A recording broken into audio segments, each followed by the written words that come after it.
He seemed like a regular man, a husband, a father, a church president, a compliance officer in a small Kansas town, but behind Dennis Rader's quiet suburban life, there was a darkness few could ever imagine. For over 30 years, he lived a double life, and when the truth came out, it shocked the entire world. This is the story of BTK, a name that would come to haunt Wichita, Kansas, and the FBI's most wanted list. BTK, bind, torture, kill, his own name, his own method, his own signature. The nightmare began in 1974, when the Otero family, father, mother, and 2 children, were found brutally murdered in their own home. The scene was horrifying. The victims had been tied up, tortured, and strangled. The killer had taken his time.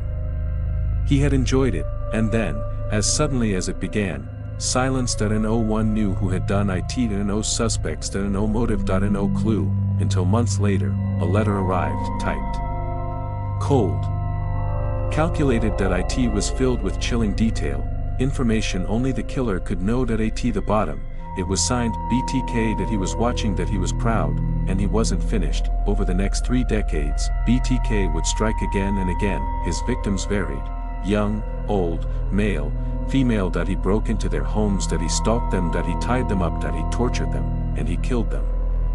Sometimes he took souvenirs, sometimes he left notes, sometimes he just watched. He wanted recognition. He wanted fear. He wanted to be remembered, and for a long time, he got exactly what he wanted. The community was terrified. People locked their doors, looked over their shoulders. For decades, the case stayed cold. Investigators pored over evidence, criminal profilers worked every angle, but BTK seemed to vanish. Years passed, technology advanced, the murders stopped. People thought maybe he had died, maybe he was in prison for another crime.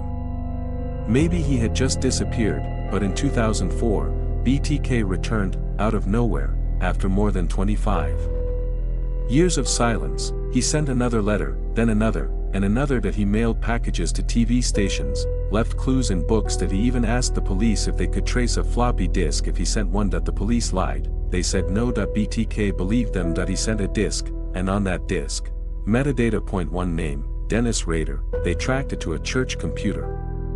They found out he was the church council president. A respected city worker. A family man.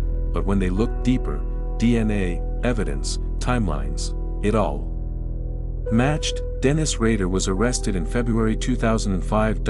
And the truth came pouring out. He confessed to 10 murders, described each in brutal detail. He showed no remorse. He told investigators how he picked his victims, how he stalked them, what he felt while killing. He even called them projects. His obsession started young, with violent fantasies, dark magazines, and the idea of control. He developed a need to dominate, to bind, to torture, but he learned to hide it. He built a life that looked normal. While raising his kids, he was planning murders. While attending church, he was reliving his crimes, and while working in code enforcement, he was writing letters to the media, mocking the police. At his sentencing, he gave a calm, emotionless statement.